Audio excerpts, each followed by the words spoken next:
د دې حکومت خو یو دا یو خبره یاد ساتي چې دا د دې حکومت اولنې کال نه دی. صحیح. دا د دې حکومت 11 کال برابر شو، نن اوس 12 کال دی. بالکل ټیک شو.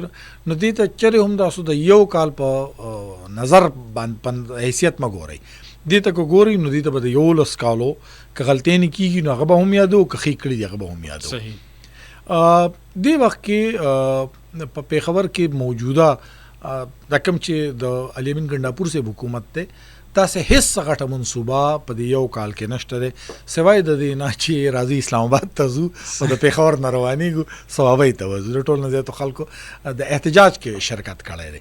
دغه دی د پېښور دپاره لکه زه تاسو ته وایم، خیبر پښتونخوا موجوده حکومت وایي چې موږ به اوه انډر پاسې جوړو په د رنګ روډ او د ښار په مختلفو علاقو کې. دا هغه منصوبې دي کوم چې د محمود خان صاحب په دور کې ریجکټ شوي دي.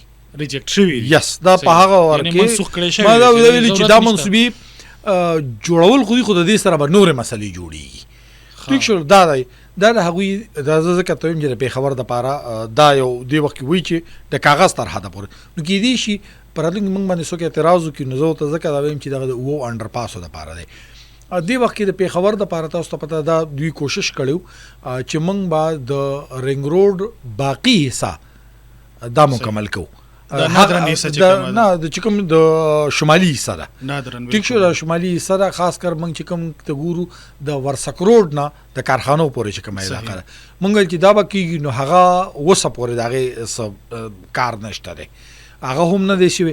یو نادرن بایپاس دی هغه هم نامکمله دی، تاسو ته پته ده د هغې هم نیم شوی دی، چارسدی روډ پورې شوی دی. چارسدی روډ وړاندې د وفاق منصوبه ده، یو دا کتل په کتل نادرن بایپاس د وفاق منصوبه ده ځکه چې هغه یې نه چک کوي او دلته دا نور چې کوم دی کې پی چک کوي. نو دې وخت کې د پېښور دپاره دا دي، د پېښور دپاره بله داسې څه غټه منصوبه چې موږ ګورو کېدای شي چېرته ایم پی ای مناسب من مې کته په 400 کې یو ټرانسفارمر کړی و، نو په ټرانسفارمر د پی ټي ای زموږ ملګري هغوی کړي، نو په هغې باندې د ایم این ای او د ایم پی ای نه علاوه ما نومونه شماره 14 پې نور نومونه و په یو ټرانسفارمر باندې په 400 کې. نو لکه داسې منصوبې شوي دي چې ټرانسفارمر به هم لګېدلی، په هغې کې به نور چې کوم دی پول مول به هم جوړ شوي.